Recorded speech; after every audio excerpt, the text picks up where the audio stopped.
অল্প বৃষ্টিতেই বেহাল দশা রাজধানীর বেশিরভাগ রাস্তার গর্ত আর খানাখন্দে দুর্বিষহ জনজীবন। নেই সেবা সংস্থার সমন্বয়ে সরকারকে কঠোর হওয়ার তাগিদ। টানা বৃষ্টি আর পাহাড়ি ঢলে যমুনা নদীর পানি বিপদসীমার উপরে। বগুড়া ও জামালপুরে নিম্নাঞ্চল প্লাবিত। মৌলভীবাজারে বন্যার পানি কমলেও খাদ্য সংকটে দুর্গত মানুষ। দেশের নির্বাচনী ব্যবস্থা ধ্বংস করে বিএনপি। মানুষের ভোট ও সাংবিধানিক অধিকার প্রতিষ্ঠায় কাজ করছে আওয়ামী লীগ। দলের কার্যনির্বাহী সংসদের সভায় শেখ হাসিনা। চাঁপাইনবাবগঞ্জে গ্রেপ্তার হলি আর্টিজান হামলার পরিকল্পনাকারী সোহেল খাগড়াগড় বিস্ফোরণের অন্যতম আসামি। তাকে ধরতে 10 লাখ রুপি পুরস্কার ঘোষণা করেছিল কলকাতা পুলিশ। এবং রাজধানীর মিরপুর থেকে বাড্ডা থানার এসআই সাত্তার ও তার দ্বিতীয় স্ত্রীর গুলিবিদ্ধ লাশ উদ্ধার। প্রাথমিকভাবে আত্মহত্যা বলে ধারণা পুলিশের।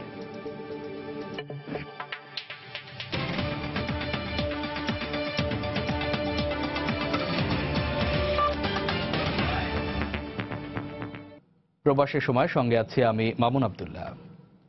অল্প বৃষ্টিতেই বেহাল দশা রাজধানীর বেশিরভাগ রাস্তার।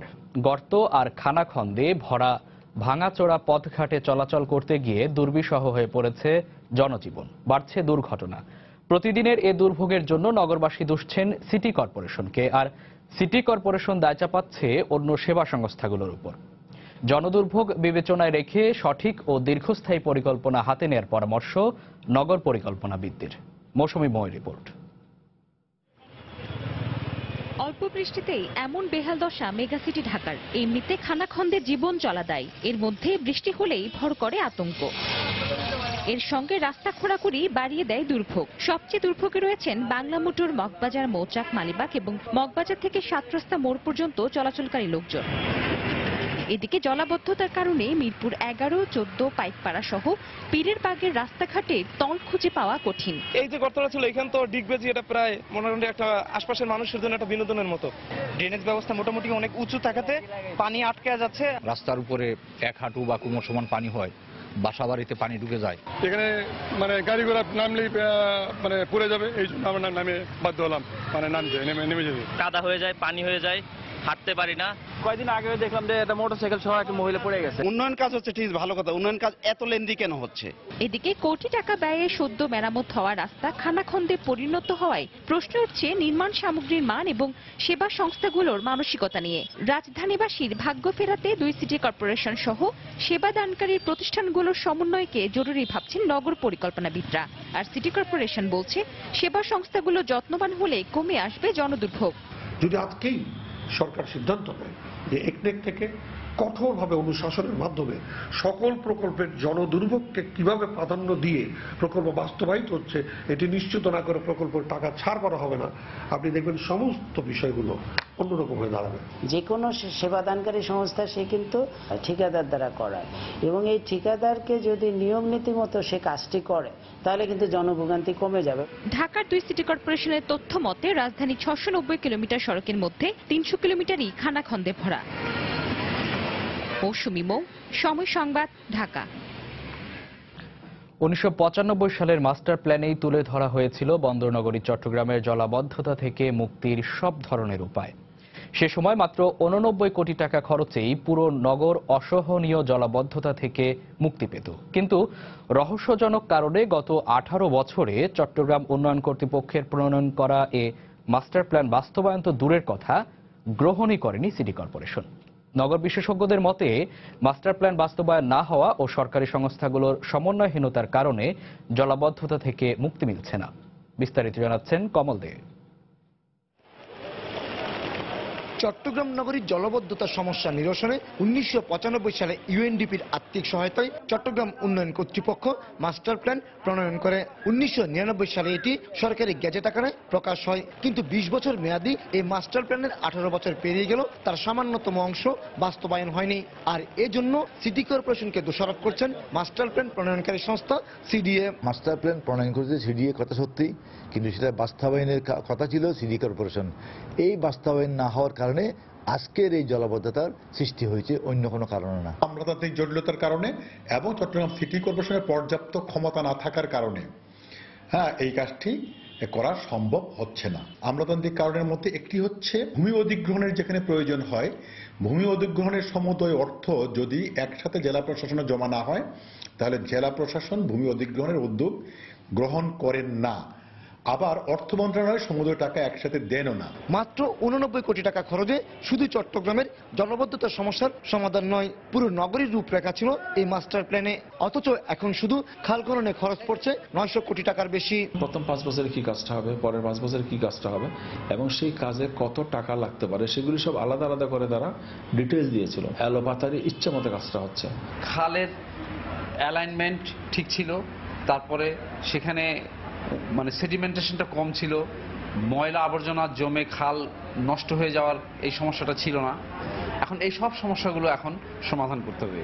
আর মাস্টার প্ল্যান বাস্তবায়ন না হওয়ার দায় পূর্ববর্তী মেয়রদের উপর চাপালেন 2 বছর ধরে মেয়রের দায়িত্বে থাকা আজমও নাসির উদ্দিন। যারা এই মাস্টার প্ল্যানটা বাস্তবায়ন করার যেই সমস্ত কর্তৃপক্ষ বা যাদের দায়িত্ব ছিল ওনারা কেন করেন না, এই কথার জবাবটা ওনারা দিতে পারেন।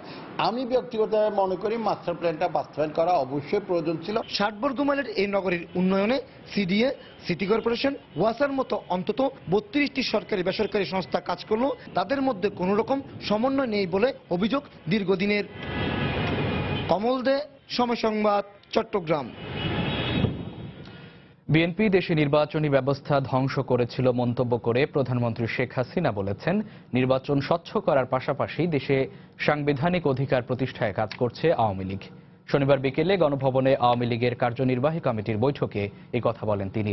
এ সময় প্রধানমন্ত্রী আরও বলেন, ক্ষমতায় এলে আওয়ামী লীগ দেশের উন্নয়নে কাজ করে আর অন্যরা করে লুটপাট। তাই জনগণকে সিদ্ধান্ত নিতে হবে আগামী দিনে তারা কাকে চায়। সভাপতিত্ব করবেন। আগস্ট মাসে দলীয় কর্মসূচি নির্ধারণ, দেশের বর্তমান রাজনৈতিক অবস্থা পর্যালোচনা সহ সাংগঠনিক নানা বিষয়ে আলোচনার জন্য শনিবার বিকেলে গণভবনে অনুষ্ঠিত হয় আওয়ামী লীগের কেন্দ্রীয় কার্যনির্বাহী সংসদের সভা। এতে সভাপতিত্ব করেন দলের সভাপতি প্রধানমন্ত্রী শেখ হাসিনা। এই সময় তিনি বলেন, আওয়ামী লীগ ক্ষমতায় এলে দেশের উন্নয়ন করে এবং উন্নয়নের ধারাবাহিকতা বজায় রাখে। আওয়ামী লীগ ক্ষমতা আসা মানে দেশের উন্নয়ন, মানুষের ভাগ্য পরিবর্তন। এর বাইরে যারাই এসছে তারা লুটের রাজত্ব কায়েম করেছে। কাজে বাংলাদেশের জনগণকেই এখন সিদ্ধান্ত নিতে হবে, বাংলাদেশের জনগণ কিভাবে কাকে চায় সেটাই ঠিক করতে হবে। জিয়াউর রহমানই দেশে নির্বাচনী ব্যবস্থা ধ্বংস করেছে উল্লেখ করে প্রধানমন্ত্রী বলেন, আওয়ামী লীগ জনগণের ভোটের অধিকার সমুন্নত রাখতে এবং নির্বাচনী প্রক্রিয়া স্বচ্ছ করতে সংগ্রাম করেছে। জিয়াউর রহমান ক্ষমতায় সেই দেশে নির্বাচনী প্রক্রিয়া সম্পূর্ণ ধ্বংস করে দিয়েছিল। সেই হানা ভোট, এরপরে রাষ্ট্রপতি নির্বাচন নামে আরেকটা প্রহসন। ভোট আর কারো দিতে হতো না, ভোটের বাক্স এমনি ভরে যেত। আর ভোটের বাক্সে কি আছে না আছে তাও হিসাব ছিল না, ঘোষণা একটা দিয়ে দিলেই হয়ে গেল। এই ধারাটাই কিন্তু অব্যাহত থাকলো দীর্ঘদিন। আমরা আওয়ামী লীগ আমরা কিন্তু সবসময় এর বিরুদ্ধে সংগ্রাম করেছি। জনগণ ভোটের মালিক, জনগণ ভোট দেবে, আমার ভোট আমি দেব, যাকে খুশি তাকে দেবো, এই স্লোগান কিন্তু আমরাই দিয়েছি। এবং ভোট এবং নির্বাচনকে স্বচ্ছ করার জন্য যতগুলি পদক্ষেপ এ পর্যন্ত নেওয়া হয়েছে সেগুলি কিন্তু মূলত আওয়ামী লীগই করেছে। আর করতে যে যত অত্যাচার, নির্যাতন, জেল, জুলুম, এগুলি কিন্তু সবসময় আওয়ামী লীগের উপরেই এসেছে। এই সময় শেখ হাসিনা বলেন, 2021 সালে দেশের স্বাধীনতার সুবর্ণ জয়ন্তী আওয়ামী লীগ ক্ষমতায় থেকে উদযাপন করতে চায়। অবশ্যই আমাদের সামনে লক্ষ্য যে এই সুবর্ণ জয়ন্তী বাংলাদেশ আওয়ামী লীগ ক্ষমতায় থেকে উদযাপন করবে, দেশকে উন্নত সমৃদ্ধ করে। ফেরদৌস লিপি, সময় সংবাদ, ঢাকা। প্রবাসী সময় আরো থাকছে। ফায়ার সার্ভিসের 11টি ইউনিটের চেষ্টায় আশুলিয়ায় পোশাক কারখানার আগুন নিয়ন্ত্রণে। নাশকতা কিনা খতিয়ে দেখছে পুলিশ। সন্দেহজনক গতিবিধির জন্য আটক 1। গুলশানে হলি আর্টিজান হামলার অন্যতম পরিকল্পনাকারী এবং গ্রেনেড সরবরাহকারী সোহেল মাহফুজ সহ 4 জঙ্গিকে গ্রেপ্তার করেছে পুলিশ। সোহেল ভারতের মোস্ট ওয়ান্টেড এবং খাগড়াগড় বিস্ফোরণের অন্যতম আসামি বলে জানিয়েছেন কাউন্টার টেরোরিজম ইউনিটের প্রধান। তিনি জানান, 2006 সালে সে ভারতে পালিয়ে যায় এবং পরবর্তীতে নব্য জেএমবিতে যোগদান করে। কাউন্টার টেরোরিজম ইউনিটের প্রধান মনিরুল ইসলাম জানান, নব্য জেএমবির মজলিসের শুরা সদস্য আব্দুস সবুর ওরফে হাতকাটা মাহফুজ ওরফে সোহেল মাহফুজ গুলশান হামলার মূল পরিকল্পনাকারীর অন্যতম। শনিবার ভোরে চাঁপাইনবাবগঞ্জের শিবগঞ্জের পুষ্কুনি এলাকার একটি আমবাগান থেকে 3 সহযোগী সহ সোহেল মাহফুজকে গ্রেফতারের পর ঢাকায় এনে সংবাদ সম্মেলনে এ তথ্য জানানো হয়। হোলি আর্টিজানের ঘটনাটির পরিকল্পনা যখন হয়, এই পরিকল্পনা মিটিং নিয়েও সে এই যে একেবারে এদের হাইয়েস্ট বডি যেটা মজলিসের শুরা, সেই শুরা সদস্য হিসাবে সে ওখানে উপস্থিত থাকে এবং সেও এই মিটিং এ এই পরিকল্পনা প্রণয়নে মানে হোলি আর্টিজান অ্যাটাকের পরিকল্পনা প্রণয়নে গুরুত্বপূর্ণ ভূমিকা পালন করে। 2014 সালে ভারতের বর্ধমানে খাগড়াগড় বিস্ফোরণের ঘটনার প্রধান আসামি সোহেল মাহফুজ। তাকে গ্রেফতারে ভারত সরকার 10 লাখ রুপি পুরস্কার ঘোষণা করেছিল। মনিরুল ইসলাম বলেন, এর আগে 2004 সালে জেএমবি নেতা বাংলা ভাইয়ের সঙ্গেও মাহফুজ কাজ করেছে। 2014 সালে খাগড়াগড়ের যে ব্লাস্ট হয় বর্ধমানের, সেই মামলারও সে একজন আসামি এবং সে এখন মোস্ট ওয়ান্টেড হিসেবে ইন্ডিয়ান পুলিশ তার বিরুদ্ধে 10 লক্ষ রুপি পুরস্কার ঘোষণা করেছে। পরবর্তীতে সেই নব্য জেএমবির অনুরোধেই সে মূলত দেশে ফেরত আসে এবং জেএমবি ছেড়ে নব্য জেএমবিতে যোগদান করে। সোহেল মাহফুজের গ্রেফতারের মাধ্যমে হোলি আর্টিজান মামলার তদন্ত এটি আরো এক ধাপ এগিয়ে গেল। এদিকে রাজশাহী রেঞ্জের ডিআইজি জানিয়েছেন, হোলি আর্টিজান হামলার পরিকল্পনায় সম্পৃক্ত যে 3 জঙ্গিকে পুলিশ খুঁজছে, সোহেল মাহফুজ তাদেরই একজন। এছাড়া গ্রেফতার সবাই আইটি বিশেষজ্ঞ। তিনি বলেন, সোহেল নব্য জেএমবির উত্তরাঞ্চলীয় কমান্ডার। সে ছাড়া গ্রেফতার অন্য 3 জন হলো হাফিজ, জুয়েল ও জামাল। হোলি আর্টিজানের যে ঘটনা ঘটে তার পরিকল্পনাকারী হিসেবে সে জড়িত ছিল। এই গ্রুপটা বিভিন্ন ধরনের এই যে জঙ্গিদের যে বিভিন্ন রকমের যে সাপোর্ট, লজিস্টিক সাপোর্ট তারা দিয়ে থাকে। আমার গোদাগাড়ি প্লাস তানোর এই যে দুটো অপারেশনের যাদেরকে আমরা ধরেছি বা যেগুলো পেয়েছি সবই অ্যাক্টিভের লোক। আটক সোহেলকে রোববার আদালতে হাজির করে 10 দিনের রিমান্ড চাইবে বলে জানিয়েছে পুলিশ। কামরুজ্জামান মামুন, সময় সংবাদ, ঢাকা। রাজধানীর রূপনগর আবাসিক এলাকায় বাড্ডা থানার এসআই সাত্তার ও তার স্ত্রী শম্পার গুলিবিদ্ধ লাশ উদ্ধার করা হয়েছে। প্রাথমিকভাবে এই ঘটনাকে আত্মহত্যা বলে ধারণা করছে রূপনগর থানা পুলিশ। নিহত শম্পা এসআই সাত্তারের দ্বিতীয় স্ত্রী এবং প্রথম স্ত্রী ববিতা খাতুনের আপন খালাতো বোন।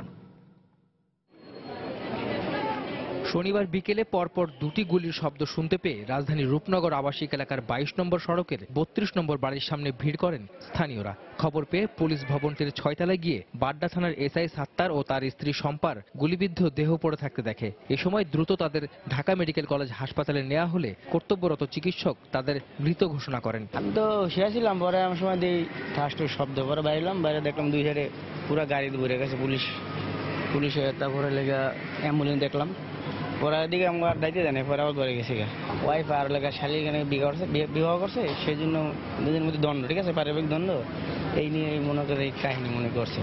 রূপনগর থানা পুলিশ জানিয়েছে, প্রথম স্ত্রী ববিতা খাতুনের আপন খালাতো বোন শম্পাকে বছরখানেক আগে বিয়ে করেন এসআই সাত্তার। প্রথম স্ত্রীর সঙ্গে বিবাহ বিচ্ছেদ হয়নি এসআই সাত্তারের। প্রথম সংসারে 2টি শিশু সন্তানও রয়েছে। দ্বিতীয় বিয়ের পর থেকেই পারিবারিক কলহ লেগেই থাকতো। হত্যাকাণ্ড নাকি আত্মহত্যা, সবগুলো বিষয় বিবেচনায় রেখেই তদন্ত করা হবে বলে জানিয়েছে পুলিশ। সংবাদ পেয়ে আমরা ঘটনাস্থলে যাই। ঘটনাস্থলে যাওয়ার পরে আমরা 2 জন পড়ে থাকতে দেখি, সে আর একটা মহিলা। এখন রক্তাক্ত অবস্থায় পড়ে থাকতে দেখি, তখন আমরা দ্রুত ঘটনাস্থল থেকে তৎক্ষণাৎ চিকিৎসার জন্য ঢাকা মেডিকেল নিয়ে আসি। হ্যাঁ, একটা অস্ত্র ছিল। প্রাথমিকভাবে আমরা চিন্তা করতেছি যে এটা হয়তো বা সুইসাইডাল ঘটনা, আত্মহত্যা করছে। আমরা আশঙ্কা করতে পারি যে হইতে পারে এটা পারিবারিক কোনো কলহের কোনো বিষয় থাকতে পারে। এদিকে খবর পেয়ে ঢাকা মেডিকেল কলেজ হাসপাতালে আসেন গুলশান জোনের ডিসি মোস্তাক আহমেদ। তবে তিনি সাংবাদিকদের সঙ্গে কোনো কথা বলেননি। আহমেদ সালেহিন, সময় সংবাদ, ঢাকা। এবার বন্যা পরিস্থিতির খবর। টানা বর্ষণ ও উজান থেকে নেমে আসা পাহাড়ি ঢলে বগুড়া, জামালপুর ও সিরাজগঞ্জ সহ বেশ কয়েকটি জেলায় বিভিন্ন নদীর পানি বিপদসীমার উপর দিয়ে প্রবাহিত হচ্ছে। নিম্নাঞ্চল তলিয়ে যাওয়ায় আতঙ্কগ্রস্ত হয়ে পড়েছে নদী তীরবর্তী কয়েক হাজার পরিবার। জেলা প্রতিনিধিদের পাঠানো তথ্য ছবি নিয়ে ডেস্ক রিপোর্ট। ঘরবাড়ি ও পরিবার পরিজন নিয়ে নিরাপদ আশ্রয়ে ছুটছেন বগুড়ার নদী তীরবর্তী মানুষ। খাদ্য ও বিশুদ্ধ খাবার পানির সংকটে চরম দুর্ভোগে পড়েছেন তারা। গত কয়েকদিনের প্রবল বৃষ্টি ও উজান থেকে নেমে আসা ঢলে সারিয়াকান্দি পয়েন্টে যমুনার পানি বিপদসীমার 22 সেন্টিমিটার উপর দিয়ে প্রবাহিত হচ্ছে। তলিয়ে গেছে চন্দনবাইশা, কুতুবপুর ও কামালপুর ইউনিয়ন সহ 22টি গ্রাম। পানির জন্য আমরা এখন আমরা ঘর ভাঙে নিয়েছি, নৌকা দেওয়া, আবার নিয়েছি রাস্তা দেওয়া। আমরা গরিব মানুষ, মানে এরকম করে কতকালে এরকম বাঁধের উপর দিয়ে আশ্রয় নিয়ে থাকবো। বাসস্থান নাই এবং কোনো জায়গা নাই, বাঁধে ভরে আশ্রয় নেওয়ার মতন তেমন কোনো জায়গা নাই। প্রায় 3000 পরিবার ক্ষতিগ্রস্ত হয়েছে। 2500 পরিবার বাঁধের উপরে আশ্রয় নিছে, 500 পরিবার চরেতে আছে, উঁচু স্থানে আশ্রয় নিছে। এদিকে জামালপুরের ইসলামপুর ও দেওয়ানগঞ্জ উপজেলার 7টি ইউনিয়নের চরাঞ্চল সহ 35টি গ্রামে যমুনার পানি ঢুকে পড়েছে। তলিয়ে গেছে বসতভিটা, শিক্ষা প্রতিষ্ঠান ও রাস্তাঘাট। পানিবন্দী প্রায় 25,000 পরিবার সরকারি সাহায্য কামনা করেছেন। গরু বাছুর মানুষজন চলাফেরা মুশকিল, খাওয়া দাওয়া মুশকিল, বাজার করা মুশকিল। কাম কাজের কষ্ট, খানা দানার কষ্ট আছে, পানি বৃদ্ধি বেশি পাইতাছে। চেয়ারম্যান মেম্বাররা আসো না, খোঁজ খবর নেয় না। 15,000 পানিবন্দী মানুষ হয়েছে, আর এখন পর্যন্ত কোনো সরকার থেকে কোনো অনুদান সরকারের লোক আমাদের ইউনিয়নে ঢুকে নেই। এছাড়া সিরাজগঞ্জেও যমুনা নদীর পানি বেড়ে গিয়ে বিপদসীমার 15 সেন্টিমিটার উপর দিয়ে প্রবাহিত হচ্ছে। এতে তলিয়ে গেছে নিম্নাঞ্চল। এদিকে পানিতে চৌহালি উপজেলা রক্ষা বাঁধ ভেঙে 60 মিটার এলাকা নদীগর্ভে বিলীন হয়ে গেছে। তৌফিক মাহমুদ, সময় সংবাদ। এদিকে দুদিনে কয়েক সেন্টিমিটার পানি কমলেও পরিস্থিতির তেমন উন্নতি হয়নি মৌলভীবাজারে বড়লেখা ও জুড়ি উপজেলায়। পানিতে তলিয়ে রয়েছে বসতভিটা ও শিক্ষা প্রতিষ্ঠান। আঞ্চলিক মহাসড়ক পানিতে ডুবে থাকায় জেলা শহরের সঙ্গে যান চলাচল স্বাভাবিক হয়নি। এর মাঝে দুর্গত এলাকায় খাদ্যের জন্য চলছে হাহাকার। দিগেন সিংহের ছবিতে আব্দুল আহাদের রিপোর্ট।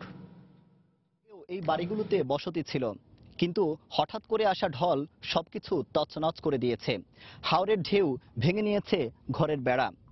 এখন ছেলে সন্তানকে নিয়ে অন্যত্র চলে গেছেন এসব বাড়ির বাসিন্দারা। বাড়িহারা অনেক হতভাগার মাথা গোজার ঠাঁই হয়েছে আশ্রয় কেন্দ্রে। আর যারা এখনো বসতভিটায় আছেন তারা যুদ্ধ করছেন পানির সাথে। মেম্বারও আয়া দেখছে না, যদি এত ক্ষতি হয়েছে জানি। গরমের মধ্যে আমরা লাকি লাগবো, টিন লাগবো, এর বাদে আমরা আর পানি খাইতে পারি না। শুদ্ধ পানি নাই, টিউবওয়েল নিচে পানির তলে, এরপরে চুলা নাই রান্না খাইবার, বাসা থাকতে পারি না। বন্যায় সবচেয়ে ক্ষতিগ্রস্ত হয়েছে মৌলভীবাজারের বড়লেখা উপজেলা। 1.5 লাখ মানুষ পানিবন্দী। জেলা শহরের সাথে যোগাযোগের সড়কটি পানিতে তলিয়ে যাওয়ায় প্রায় 1 মাস ধরে বন্ধ স্বাভাবিক যান চলাচল। ট্রাক, ভ্যান কিংবা ট্রাক্টরে করে কয়েক গুণ বেশি ভাড়ায় যাতায়াত করছে মানুষ। 3 থেকে 4 গুণ বেশি ভাড়া দিয়েও আমাদের প্রয়োজনের জন্য তাগিদে আমাদের যেতে হচ্ছে বিভিন্ন জায়গায়, তাও জীবনের ঝুঁকি নিয়ে। রাস্তায় বড় বড় গর্ত হয়েছে, বৃষ্টি দিলেই পানি হয়, রাস্তা ভাঙ্গা, গাড়ি নিয়ে যাওয়া তো রিস্ক, বড় গাড়ি নিয়ে হচ্ছে, ছোট গাড়ি তো আর চলেই না। বন্যা কবলিত এলাকায় দেখা দিয়েছে বিশুদ্ধ পানি ও খাবারের সংকট। আক্রান্ত মানুষের অভিযোগ, ত্রাণ দেয়া হচ্ছে মুখ দেখে। তবে জনপ্রতিনিধিরা বলছেন ক্ষতিগ্রস্ত মানুষের সংখ্যা বেশি হওয়ায় প্রত্যেকের কাছে ত্রাণ পৌঁছানো যাচ্ছে না। আমরা সাইডে দেন, আমরা যদি মেম্বার সাহেব আমরা বাড়ি করে যান, যাওই না আমরা গেছো। সরকার থেকে বলা হচ্ছে যে সরকার থেকে যায় কয়েকগুলো আমরা করতে পারি। বর্তমানে 700 পরিবার আমার আছে, তখন আমার কাছে আসলে আমি এগুলা আমি দিতাম। এখন আমার কাছে নাই, যাগুলো আসলে তা আমি দিয়ে দিচ্ছি। পানিবন্দী থাকায় জুড়ি ও বড়লেখা উপজেলায় 1.5 শতাধিক শিক্ষা প্রতিষ্ঠান বন্ধ রয়েছে। আব্দুল আহাদ, সময় সংবাদ, বড়লেখা, মৌলভীবাজার। দর্শক, প্রবাসে বাঙালি সম্প্রদায়ের মধ্যে সৌহার্দ্য সম্প্রীতি বৃদ্ধি এবং একে অপরের প্রতি সহযোগিতা ও সহমর্মিতা প্রকাশের মাধ্যমেই প্রবাসী বাঙালি সম্প্রদায়কে এগিয়ে নেওয়া সম্ভব। আর এ বিষয়ে কথা বলতে নিউ ইয়র্ক সময় স্টুডিওতে এসেছিলেন কবি ও লেখক সৈয়দ কামরুল। চলুন দেখে নেই তার সাক্ষাৎকারটি।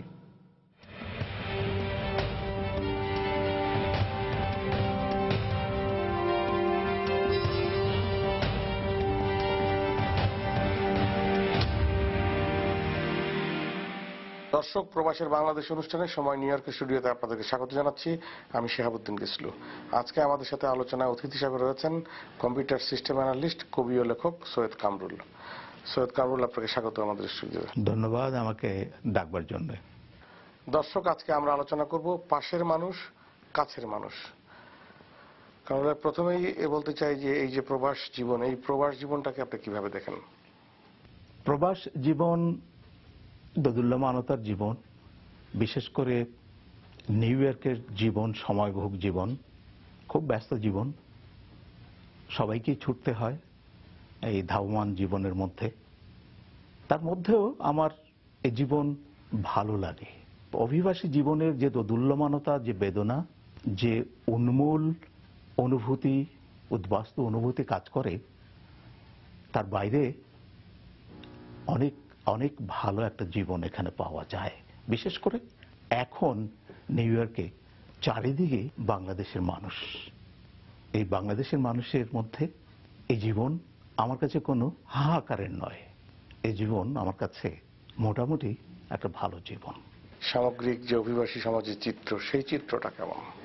মার্কিন যুক্তরাষ্ট্রের মতো একটি বহুজাতিক বহু সাংস্কৃতিক সমাজে সেখানে এই মাইনরিটি এথনিক সমাজটা যখন গড়ে ওঠে তখন সে নিরন্তর একটা সংঘাত প্রতিযোগিতার মুখোমুখি হয় যে মেজরিটি কালচারের সঙ্গে তার সারাক্ষণের একটি বিরোধ তৈরি থাকে।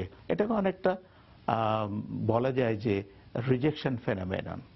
যেমন আমি একটা উদাহরণ দিয়ে বলি যে আপনার একটা অর্গান দরকার, সেই অর্গান ট্রান্সপ্লান্টেড হলে বডির এক্সিস্টিং অর্গান সেটাকে রিজেক্ট করে, আর ইমপ্লান্টেড অর্গানটা সেখানে থাকতে চেষ্টা করে।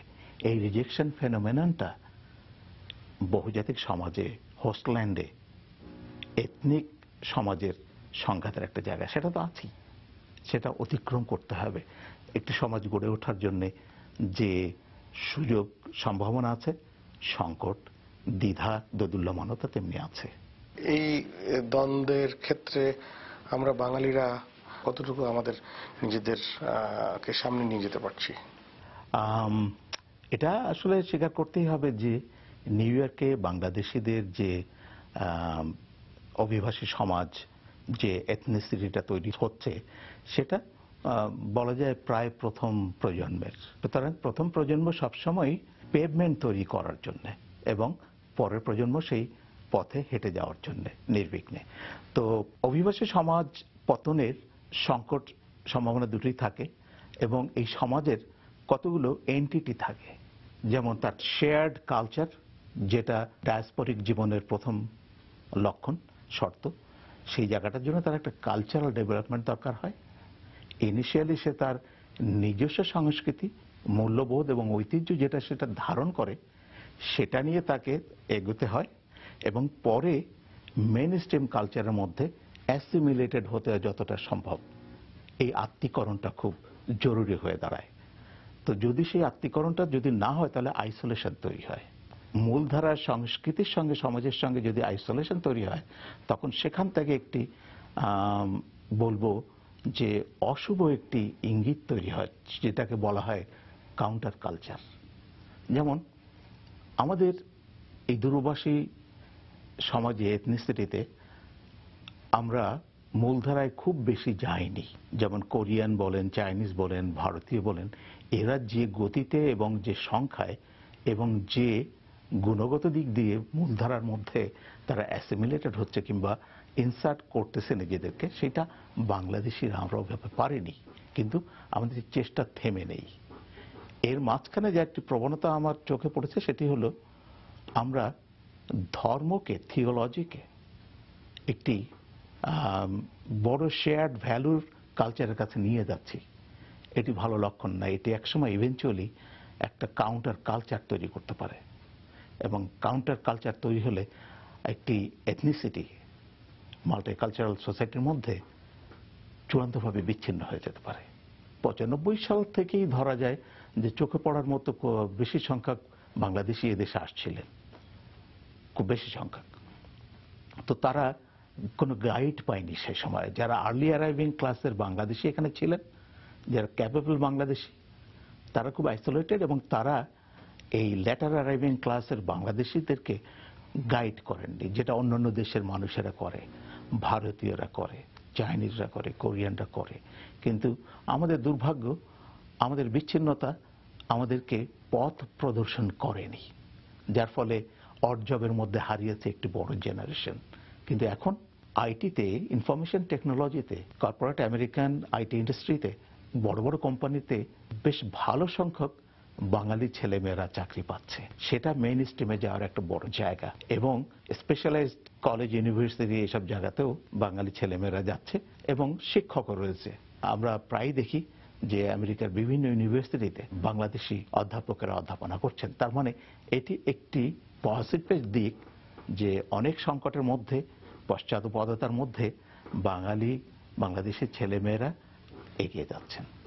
সেক্ষেত্রে আশাবাদী হওয়া যায় যে হয়তো সম্প্রীতির বোধটা বাড়বে, আমাদের কাছের মানুষ, পাশের মানুষ হিসেবে আমরা বাংলাদেশিদেরকে কাছে টেনে নেব। এখানে প্রচুর সংগঠন আছে, আঞ্চলিক সংগঠন, সেখানে ওই দুই দলের রাজনৈতিক বিভক্তি সেখানেও রয়েছে। তো এই রাজনীতি এবং থিওলজি, ধর্ম, এই দুটোই আমাদেরকে পিছিয়ে রাখবে, আমরা খুব সামনে যেতে পারবো না। এই জন্য আমাদের এখনই সময় আন্তরিকতা, মনের দিক থেকে টেনে নেওয়া, নির্লজ্জ আত্মপ্রচারের বিষয়টা ফেলে দিয়ে আসলে ডেডিকেটেড এবং ডেভোটেড একটা জায়গায় আসতে হবে। সেটা পত্রিকাগুলোকে আসতে হবে, দলীয় কোন্দল প্রচার না করে, এবং যারা সাংস্কৃতিক পরিমণ্ডলে আছেন তাদেরকেও আত্মপ্রচারের নির্লজ্জ মহড়া এবং প্রতিযোগিতা বাদ দিয়ে সুস্থ ধারার সাংস্কৃতিক বিকাশ করতে হবে। সেই জন্য আমার আহ্বান, যারা এখানে আছেন ক্যাপাবল অ্যাফ্লুয়েন্ট ক্লাস বাংলাদেশি, তারা যেন কমিউনিটির কল্যাণের জন্য নিবেদিত প্রাণ হয়ে আসেন, একটা সম্প্রীতির বন্ধন তৈরি করেন, সহমর্মিতা তৈরি করেন, এবং হৃদয় থেকে বলেন কাছের মানুষ, পাশের মানুষ, আমার বাংলাদেশের মানুষ। সৈয়দ কামাল, আপনার এই সুচিন্তিত এবং অত্যন্ত সুন্দর আলোচনার জন্য আপনাকে অনেক ধন্যবাদ। আপনাকেও ধন্যবাদ। দর্শক, আজকের মতো এখানেই বিদায় নিচ্ছি। আবারও দেখা হবে নতুন কোনো অতিথিকে সাথে নিয়ে। সেই পর্যন্ত সুস্থ থাকুন, ভালো থাকুন।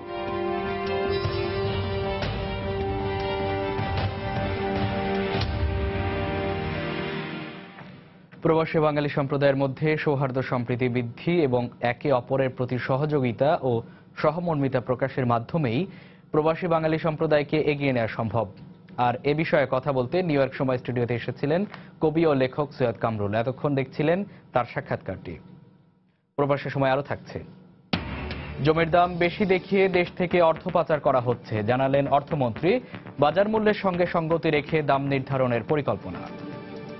নির্বাচন ও নিয়মতান্ত্রিক আন্দোলনের মধ্য দিয়ে আওয়ামী লীগকে পরাজিত করা হবে বলে জানিয়েছেন বিএনপি মহাসচিব মির্জা ফখরুল ইসলাম আলমগীর। শনিবার দুপুরে ঠাকুরগাঁও সদরের রায়পুর ইউনিয়নে এক অনুষ্ঠানে তিনি একথা বলেন। এ সময় তিনি সরকারের বিরুদ্ধে নির্যাতনের অভিযোগ তুলে আবেগ আপ্লুত হয়ে পড়েন। 154 জন বিনা প্রতিদ্বন্দ্বিতায় নির্বাচিত, পৃথিবীর ইতিহাসে নাই। এই হচ্ছে আওয়ামী লীগ। আওয়ামী লীগের চরিত্রটা জোর করে যতদিন থাকার চেষ্টা করবে। আমাদের পথ একটাই, হচ্ছে নিয়মতান্ত্রিক গণতান্ত্রিক আন্দোলন এবং নির্বাচনের মধ্য দিয়ে এই যে অপশক্তি, যারা আমার সমস্ত স্বপ্নগুলোকে ভেঙে দিয়েছে, যারা আমার সমস্ত ভবিষ্যৎকে নষ্ট করে দিচ্ছে, তাদেরকে পরাজিত করতে হবে। আমাকে মাফ করবেন, আমি একটা মাঝে মাঝে একটু আবেগ আপ্লুত হয়ে পড়ি। অনেক যন্ত্রণা, ব্যথা, বেদনা, এর মধ্যে আমরা আমাদের অনেক মজবুতকে হারিয়ে ফেলেছি। লেখক ও কলামিস্ট ফরহাদ মাজহারকে অপহরণ করা হয়নি বলে প্রাথমিকভাবে ধারণা করছে পুলিশ। শনিবার সকালে রাজধানীর ডিপ্লোমা ইঞ্জিনিয়ার্স ইনস্টিটিউশনে এক সেমিনার শেষে সাংবাদিকদের একথা জানান পুলিশ মহাপরিদর্শক একেএম শহীদুল হক। পূর্ণাঙ্গ প্রতিবেদন পেলে এ বিষয়ে পরিষ্কার ধারণা পাওয়া যাবে বলেও জানান তিনি। তথ্যপত্র আলোকে, প্রাপ্ত তথ্য আলোকে আমাদের ধারণা হয়েছে এটা কোনো অপহরণের ঘটনা না, আমাদের ধারণা। তো এটা চূড়ান্ত সিদ্ধান্ত আসতে হলে আরও কিছু সাক্ষী প্রমাণ আমাদের দরকার, যাতে সেই সময়টুকু আমাদের দিতে হবে। আমি মনে করি আগামী 2-3 দিনের মধ্যে আমরা চূড়ান্তভাবে বলতে পারবো। এখন পর্যন্ত মনে হচ্ছে না যে এটা কোনো অপহরণ। গণতান্ত্রিক দেশ গঠন এবং ব্যবসা বান্ধব বিনিয়োগের জন্য দেশে অর্থবহ নির্বাচন প্রয়োজন বলে মন্তব্য করেছেন বিশিষ্টজনরা। সব দলের অংশগ্রহণমূলক নির্বাচন নিশ্চিত করতে নির্বাচন কমিশনকেই বলিষ্ঠ ভূমিকা রাখতে হবে বলে মত দেন তারা। শনিবার সকালে রাজধানীতে এক গোলটেবিল আলোচনায় এসব কথা বলেন বক্তারা। এতে অধ্যাপক সৈয়দ আনোয়ার হোসেন বলেন, সুষ্ঠু নির্বাচনের জন্য সব রাজনৈতিক দলকেই আন্তরিক হতে হবে। নৈরাজ্য সৃষ্টিকর কাজকর্মে নিজেদের সম্পৃক্ত তারা যাতে না করেন সে ব্যাপারে তাদের প্রথম থেকেই অঙ্গীকারনামায় আসলে স্বাক্ষর করাটা জরুরি, এবং সে ব্যাপারে নির্বাচন কমিশন যথাযথ পদক্ষেপ গ্রহণ করবেন। শুধু সরকার চাইলে তো হয় না, অন্যান্য দল যদি সুষ্ঠু নির্বাচনের জন্য ঐকান্তিক না হয়, যে কোনো মূল্যে যে কোনো ভাবে ক্ষমতায় যাবার একটা উদাগ্র বাসনা তারা লালন করেন, তাহলে কিন্তু রাজনীতির ব্যাকরণ হারিয়ে যাবে, নির্বাচনের ব্যাকরণ হারিয়ে যাবে। নির্বাচনটি সুষ্ঠু হবে, স্বচ্ছ হবে এবং সেই নির্বাচনে যারা বাংলাদেশের অস্তিত্বে বিশ্বাস করে না 1971 সনে, তারা সেই নির্বাচনের বাইরে থাকবে, বাইরে জনগণ রাখবে। দেশে ব্যবসার উন্নয়নের জন্য, দেশে ইনভেস্টমেন্ট আনার জন্য একটি অর্থবহ নির্বাচন প্রয়োজন। নির্বাচন কমিশনের কাছে এত শক্তি দেয়া আছে যে দেশে নির্বাচন কমিশন ভালো ইলেকশন করতে পারে। সাভারের আশুলিয়ার মেডলার অ্যাপারেলস লিমিটেড পোশাক কারখানার আগুন নিয়ন্ত্রণে এনেছে ফায়ার সার্ভিস। এদিকে নাশকতার সন্দেহে একজনকে আটক করেছে পুলিশ। শ্রমিকরা জানায়, শনিবার রাতে নরসিংহপুর এলাকায় পোশাক কারখানাটির 8তলা ভবনের 2য় তলার কাটিং সেকশনে হঠাৎ আগুনের সূত্রপাত হয়। তীব্র বাতাসের কারণে দ্রুত আগুন ছড়িয়ে পড়ে। এ সময় কাটিং সেকশনে কাজ চলতে থাকায় আগুনে আটকা পড়ে অনেকেই। এ সময় হুড়োহুড়ি করে নামতে গিয়ে আহত হন অন্তত 20 জন। ফায়ার সার্ভিসের 11টি ইউনিট ঘটনাস্থলে এসে আগুন নিয়ন্ত্রণে কাজ শুরু করে। 2 ঘন্টার চেষ্টায় আগুন নিয়ন্ত্রণে আসে।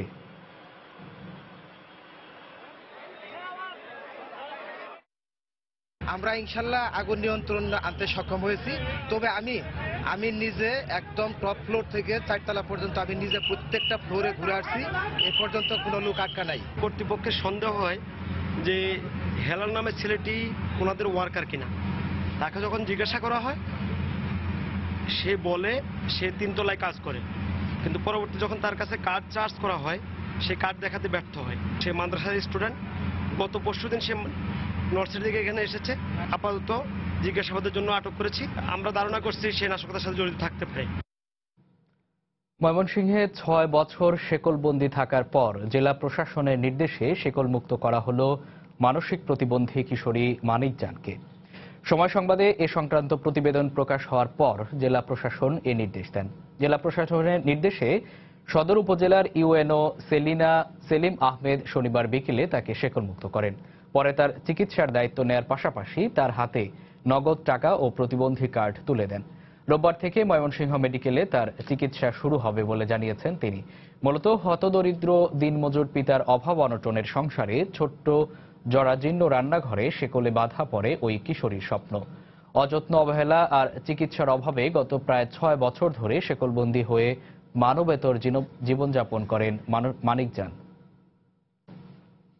এবার প্রবাসের খবর। নিউ ইয়র্কে অপরাজেয় বাংলার স্থপতি প্রফেসর সৈয়দ আব্দুল্লাহ খালিদ এবং মুক্তিযোদ্ধা আবৃত্তিকার কাজী আরিফের স্মরণে এক সভা অনুষ্ঠিত হয়েছে। শুক্রবার সন্ধ্যায় জ্যাকসন হাইটসের এক রেস্তোরাঁয় চট্টগ্রাম বিশ্ববিদ্যালয় অ্যালামনাই অ্যাসোসিয়েশনের আয়োজনে উন্মুক্ত এ সভা অনুষ্ঠিত হয়। সভায় আলোচনা করেন চট্টগ্রাম বিশ্ববিদ্যালয়ের সমাজ বিজ্ঞান বিভাগের সাবেক ডিন অধ্যাপক হুসেন কবির এবং চট্টগ্রাম বিশ্ববিদ্যালয়ের সাবেক শিক্ষার্থীরা। বক্তারা বলেন, নতুন প্রজন্মকে স্বাধীনতার ইতিহাস জানাতে ও বাঙালির অসাম্প্রদায়িক সংস্কৃতিকে উজ্জীবিত করতে হবে। দেশ থেকে অর্থ পাচার রোধে ব্যবস্থা নেওয়া হচ্ছে উল্লেখ করে অর্থমন্ত্রী আবুল মাল আব্দুল মুহিত বলেছেন, জমির মূল্য বেশি দেখিয়ে বিক্রি করে অর্থ পাচার করা হচ্ছে। তাই বাজার মূল্যের সঙ্গে সঙ্গতি রেখে জমির মূল্য নির্ধারণের পরিকল্পনা আছে সরকারের। শনিবার সকালে সিলেটে এক অনুষ্ঠান শেষে কথা বলেন অর্থমন্ত্রী। এছাড়া প্রবাহ বাড়াতে সরকার আগামী মাস থেকে রেমিটেন্স পাঠানোর চার্জ কমাতে যাচ্ছে বলে জানান অর্থমন্ত্রী। বিভিন্ন দেশে এই প্রবাসীদের সেটেলমেন্টের ব্যবস্থা হয়েছে, ন্যাচারালি তারা ওখানে একটা। 2 নম্বর একটা অভিযোগ আছে, তারা নাকি বেশ ফিজ দিতে হয়। তো ফিজ আমরা কমায় দেব, এই সামনের মাসেই বোধহয় এটা কমায় দেওয়া হবে। একটা সামান্য একটা নমিনাল ফি হবে, যদি তাতে কিছু ইমপ্রুভমেন্ট হয়। পাচার সারা দুনিয়াতেই হয় এবং রেটস অফ গ্রোথ ভেরি করে। আমাদের এখানে একটু বেশি হয়েছে এবং তার কিছুটা কারণ আমরাও তার জন্য দায়ী। ডেইলি অবজারভারের ফটো সাংবাদিক আশিক মোহাম্মদকে নিঃশর্ত মুক্তি দেয়া না হলে পল্টন থানা ও প্রয়োজনে স্বরাষ্ট্র মন্ত্রণালয়ও ঘেরাও করা হবে বলে জানিয়েছেন সাংবাদিক নেতারা।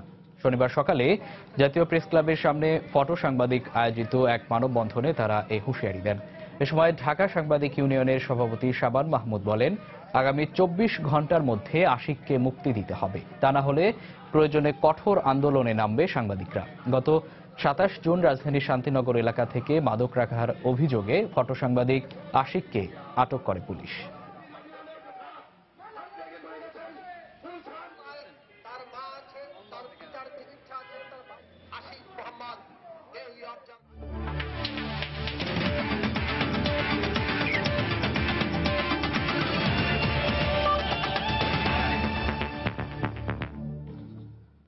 কাউন্টি ক্রিকেট খেলতে ইংল্যান্ডে গেলেন বাংলাদেশের dashing opener Tamim Iqbal. County দল এসেক্সের হয়ে ন্যাট ওয়েস্ট টি20 ব্লাস্টে অংশ নেবেন তিনি। অস্ট্রেলিয়ান ক্রিকেটের অস্থিরতা চললেও অজিদের বাংলাদেশ সফরের বিষয়ে আশাবাদী তিনি।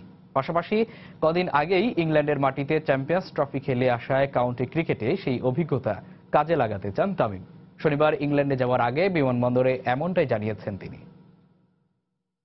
প্রবলেম সব জায়গায় হয়, তাদের সমস্যা হচ্ছে, বাট যেহেতু আমাদের হাতে বেশ কয়েকদিন সময় আছে, আমি কোয়াইট কনফিডেন্ট যে যখন ওদের আসার সময় তার আগে এটা ঠিক হয়ে যাবে। অস্ট্রেলিয়া সিরিজের জন্য হয়তো এটা খুব একটা বেশি হেল্প হবে কি হবে না এটা বলতে পারি না, বিকজ এটা টোটালি ডিফারেন্ট একটা ফরম্যাট খেলতে যাচ্ছি।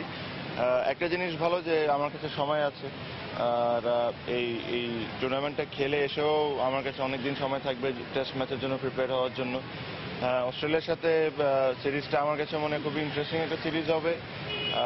আমাদের হোম কন্ডিশনে খেলা, আর যদি আমি শিওর যে সবাই খুব ভালোভাবে প্রিপেয়ার্ড হবে ওদের টিম চিন্তা করে, ওদের টিম কম্বিনেশন চিন্তা করে। আর আশা করি যখন ওরা আসবে তার আগে আমরা সব মেন্টালি আর ট্যাকটিক্যালি দুটো দিক থেকে রেডি থাকবো। যে টুর্নামেন্ট খেলতে যাচ্ছি এটা টোটালি একটা ডিফারেন্ট ফরম্যাট।